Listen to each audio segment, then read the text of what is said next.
ये जो पाषाणवत खड़े रहते हैं ना, सख्त बन करके, ये ज्यादातर बहुत डरपोक, बहुत कायर लोग हैं। टूट कर बिखरने के लिए साहस चाहिए, कायरों का काम नहीं है ये। आपने ऐसे लोग देखे हैं जो चोरी कर रहे थे, मान लीजिए पकड़े गए, तो चिल्ला करके कहेंगे बिल्कुल छाती ठोक करके, हाँ मैं हूँ चोर। ये अगर कोई कह रहा है तो इसका मतलब ये है कि वो मानता ही नहीं कि वो चोर है। जिंदगी अपनी ओर से करुणा दिखा रही है, वो समझा रही है कि तुम बहुत गलत जी रहे हो, हर तरह से तुमको सलाह दी जा रही है, बार बार तुम्हें प्रदर्शित किया जा रहा है कि तुम यहाँ भी ठीक नहीं हो, तुम वहाँ भी ठीक नहीं हो, पर तुम ऐसे खड़े हो छाती तान करके, बिल्कुल पहलवान बनकर, हम तो कोई हैं, हम पे कोई फर्क नहीं पड़ता, हम पर कोई फर्क नहीं पड़ता। बहुत अभागे हो। अगली बार जब जिंदगी चोट दे तो बिखर लीजिएगा। क्यों सुपरमैन बनना है? नमस्ते आचार्य जी। जी। सर, बीच में आपने एक लाइन बोली थी कि एक ही चीज है, चीज का महत्व है अगर जुन्नू ये जान ले कि वो जुन्नू है। सर, उसी टाइम पे एक प्रश्न आया, उसी को मैंने रखा है। तो अगर जुन्नू की पात्रता नहीं है किसी को सिद्ध या असिद्ध करने की, तो अगर वो खुद को भी जुन्नू मान रहा है तो वो कैसे सिद्ध हो कि वो जुन्नू है? हो सकता तुम्हें है तुम्हें किसी नहीं को। सिद्ध करना है, जीवन सिद्ध कर रहा है। Okay sir. तुम्हें सिद्ध करना नहीं है, सिद्ध हुई चीज को स्वीकारना है। आप क्या सिद्ध करोगे? जिंदगी सिद्ध कर रही है आप झुन्नू हो। आप तो ये सिद्ध करने में लगे हुए हो कि आप झुन्नू नहीं हो। आपकी तो पूरी कोशिश ये है कि किसी तरह साबित हो जाए कि मैं झुन्नू नहीं हूं, यही है ना? सर, मेरा थोड़ा सा डिफरेंट था कि मैं अगर खुद को जुन्नू मान रहा हूं तो क्या पता उसमें भी मेरा स्वार्थ हो। फॉर एग्जाम्पल, मेरे जो अवलोकन होते हैं मैं उसमें बहुत ज्यादा सेल्फ क्रिटिकल हूँ। मतलब मैं हमेशा आलतू फालतू चीजें ही देखता रहता हूँ अपने बारे में। तो मेरे को कभी कभी लगता है कि शायद ये मेरा विषय बन गया है, मैंने इसको अपना एक विषय ही बना लिया है। मतलब ठीक है, मैं खुद को जुन्नू मान लिया, अब क्या, मैं तो हूँ जुन्नू। तो मेरा कोई स्वार्थ है शायद इसमें, ऐसा लगता है कभी कभी। स्वार्थ बस यही हो सकता है कि जिस चीज को मान लिया उसके प्रति जिम्मेदारी खत्म हो जाती है। यथार्थ यह है कि जो आपको दिख जाए उसके प्रति जिम्मेदारी खड़ी हो जाती है। एक बार आपने कोई बात लिख दी कि मैं झुन्नू हूँ, मैं ऐसा ऐसा करता हूँ, वो बात आपको अगर 10 बार लिखनी पड़ रही है तो इसका मतलब वो बात लिखने के बस आप मज़े ले रहे हैं। लिख दिया, बड़ा अच्छा करा, लिखने में बुराई नहीं है, लिखना तो अच्छा है, साहस का काम है, ईमानदारी का काम है। लिखा, दूसरी बार भी लिखा कोई बात नहीं, तीसरी बार भी लिखा कोई बात नहीं, चलो 5वीं बार भी लिखा कोई बात नहीं। कुछ चीज़ें भीतर गहरी बैठी होती हैं, आसानी से नहीं हटती। 5 महीनों में 5 बार आपने लिखा अपने बारे में एक ही बात कि मैं झुन्नू हूँ और यही करता हूँ, एक ही गड्ढे में बार बार गिरता हूँ, ठीक है। पर 5 महीने के बाद भी आप अभी छठी बार, छठे महीने में भी वही लिखने को आतुर हो, तो इसका मतलब मज़े आ रहे हैं लिखने में और कुछ नहीं है।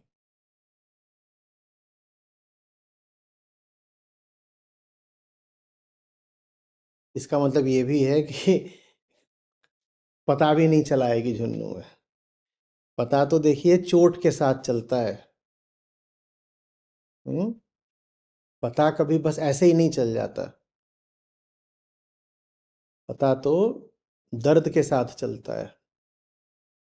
और पता लगने से बदलाव भी इसीलिए आता है क्योंकि पता लगने के साथ दर्द होता है। दर्द कोई बार बार पाना नहीं चाहता, इसलिए बदलाव आ जाता है। तो पता लगना, उसमें अगर दर्द शामिल है तो बदलाव आएगा, पर पता लगने में अगर मज़ा शामिल है तो कोई बदलाव नहीं आएगा। कुछ अगर पता लग रहा है तो हस्ती हिलनी भी तो चाहिए, कांपनी भी तो चाहिए। आपने ऐसे लोग देखे हैं जो चोरी कर रहे थे, मान लीजिए पकड़े गए,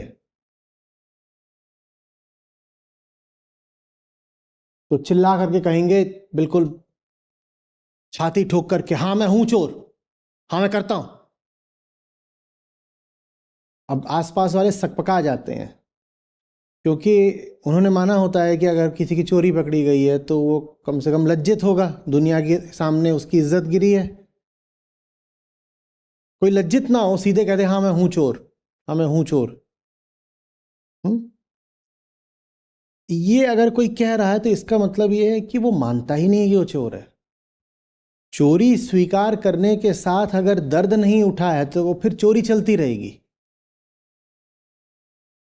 आप आकर के कम्युनिटी पर लिखें मैं चोर हूं, मैं मक्कार हूं, मैं आलसी हूं, मैं ऐसा हूं, मैं वैसा हूं, उसके साथ में पीड़ा उठती है कि नहीं उठती है, या बस बटन दबता है सेंड सेव? दर्द भी तो उठना चाहिए ना। वही जो दर्द है वो बदलाव ले आ देता है। और दर्द उठना ही नहीं चाहिए, दर्द टिकना चाहिए, दर्द टिकना चाहिए। जो लिखा है वो सजा की तरह होना चाहिए। जो था मैं जाकर के वहां पर कबूल कर आया हूं, और कुछ ऐसा कबूला है जो कबूलने की नौबत आनी नहीं चाहिए थी। और दर्द है, क्या हो सकता था, क्या हो गया हूं, क्या स्वीकार करना पड़ रहा है, सार्वजनिक रूप से क्या कबूलना पड़ रहा है।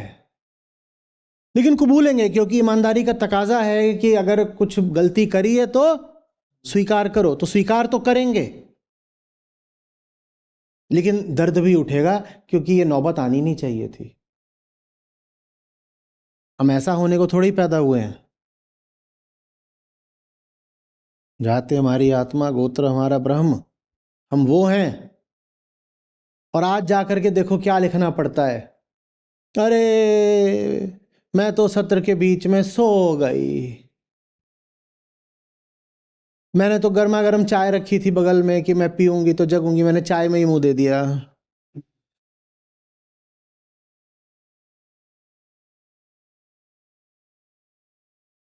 हम्म। ब्लैक टी थी तो नाक भी ब्लैक हो गई है।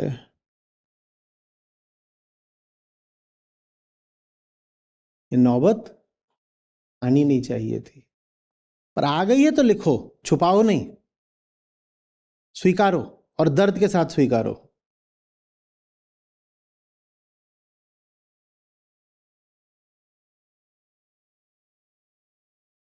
आप जो अवलोकन लिखते हैं ना, वो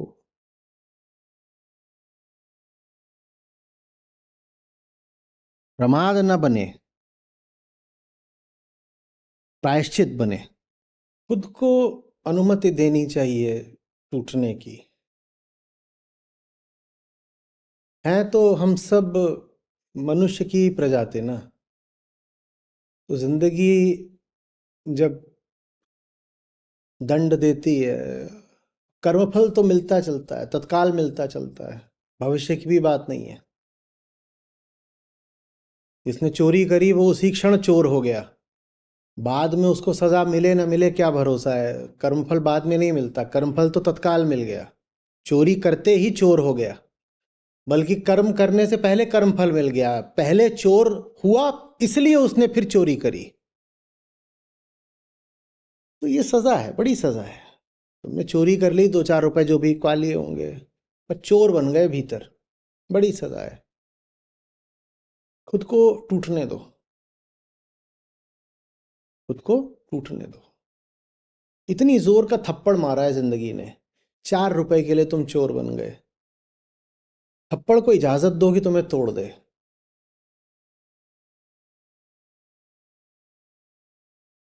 टूट कर बिखरना ये बड़ा साहस मांगता है। आपको क्या लगता है कि साहस बस खुद को बचाए रखने में है? नहीं,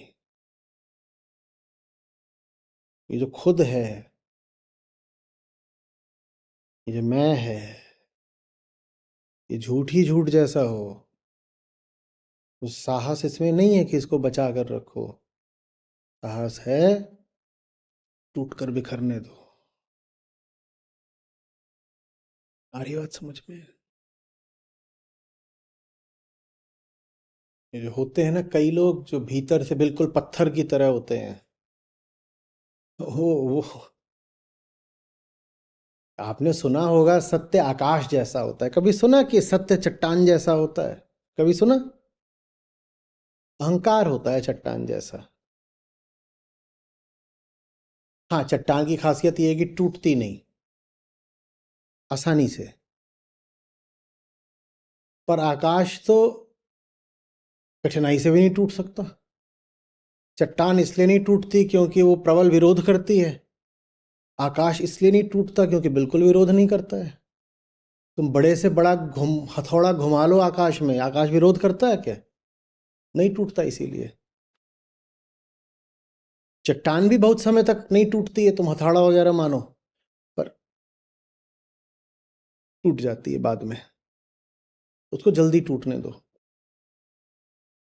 ये जो भीतर से चट्टान हुए बैठे हो ना,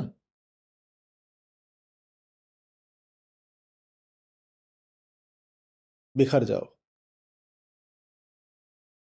आत्मा सत्य आकाशवत है, पाषाणवत नहीं है।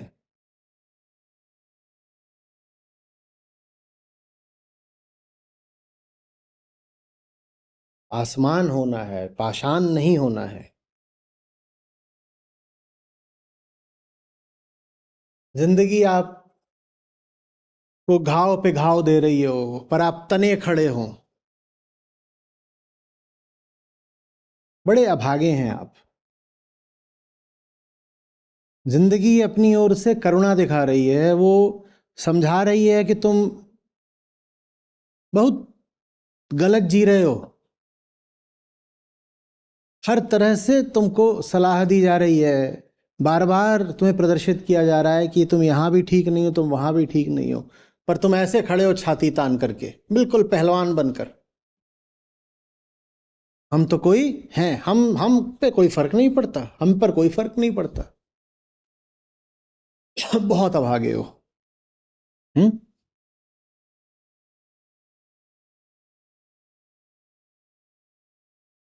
नशे में हो भयानक। जिंदगी गड्ढे दे रही है, पत्थर दे रही है, ठोकरें दे रही है।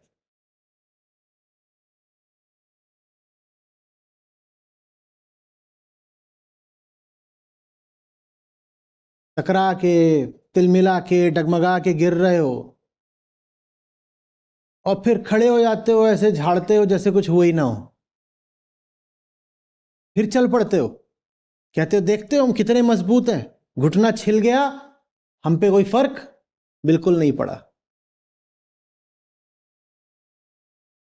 ये ताकत नहीं है,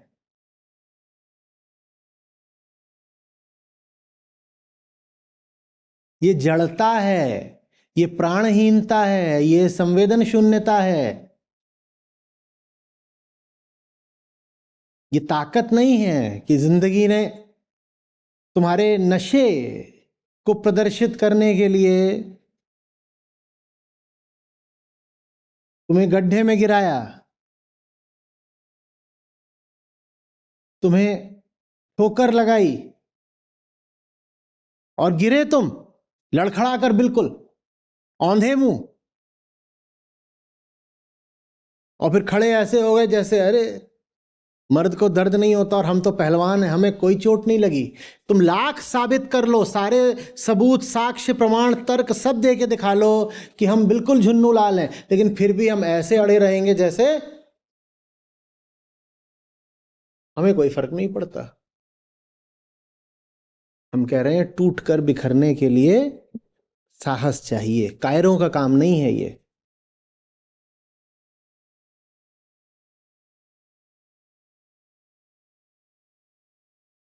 ये जो पाषाणवत खड़े रहते हैं ना, सख्त बन करके, ये ज्यादातर बहुत डरपोक, बहुत कायर लोग हैं।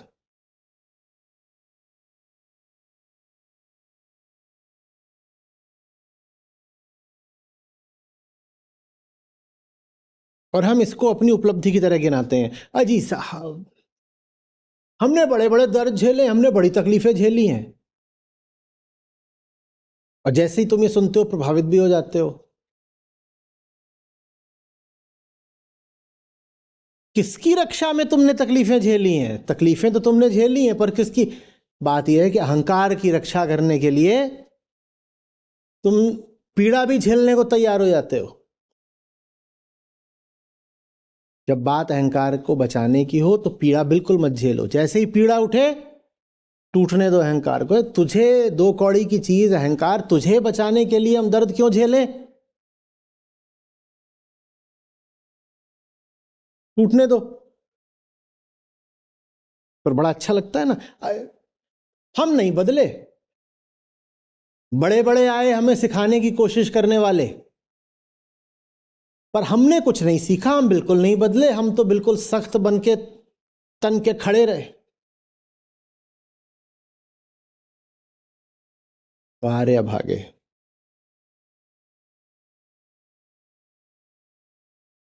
सुनो क्या बोल रहा है, बड़े बड़े आए हमको सिखाने वाले, हर तरीके से उन्होंने हमें सिखाया, साम दाम दंड भेद, चोटें भी उन्होंने बहुत दी, दंड, पर हम पे कोई फर्क नहीं पड़ा। हमने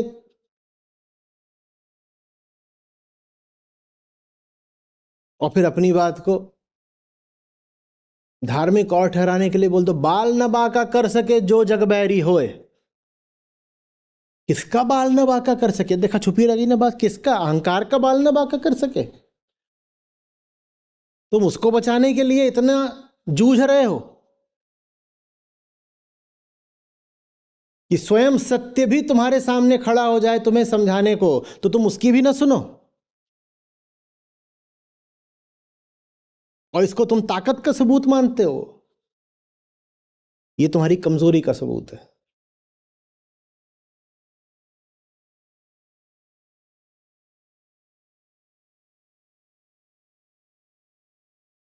हम्म। और जब कमजोरी में धूर्तता मिल जाती है तो ऐसे होता है कि सत्य सामने खड़ा है और कह रहा है, देखो तुम यहां गलत हो, तुम यहां गलत हो, तुम यहां गलत हो, और कहिए हाँ जी आपकी बात मान ली, हम यहां गलत हैं, यहां गलत हैं, यहां गलत हैं। कहिए कम्युनिटी पर अवलोकन लिखना है, वो भी लिखे देते हैं, देखिए मैं यहां गलत हूं, यहां गलत हूं, यहां गलत हूं। मान लिया आपकी बात, अब आप दफा हो जाएं। मान तो लिया आपकी बात और लिख भी दिया वहां पर, चलिए दफा हो जाइए। श्रीमान सत्य दफा हो जाइए। आपने हमारे दोष गिनाए, हमने सारे दोष मान लिए, और देखिए हम जा करके कबूल भी आए हैं, कम्युनिटी पर लिखाए हैं वहां पर कि ये हमारे दोष हैं। चलिए अब आप दफा हो जाइए और हमें सोने दीजिए चैन से। ये है कायरता, जिसमें धूर्तता का तड़का और मार दिया गया है। रो लिया करिए, कोई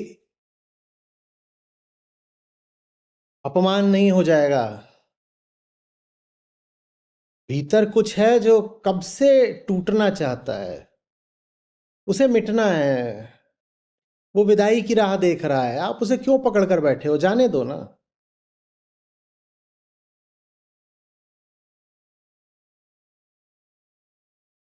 अगली बार जब जिंदगी चोट दे तो बिखर लीजिएगा। अगली बार जब जिंदगी दर्द दे तो बिलख लीजिएगा। क्यों सुपरमैन बनना है?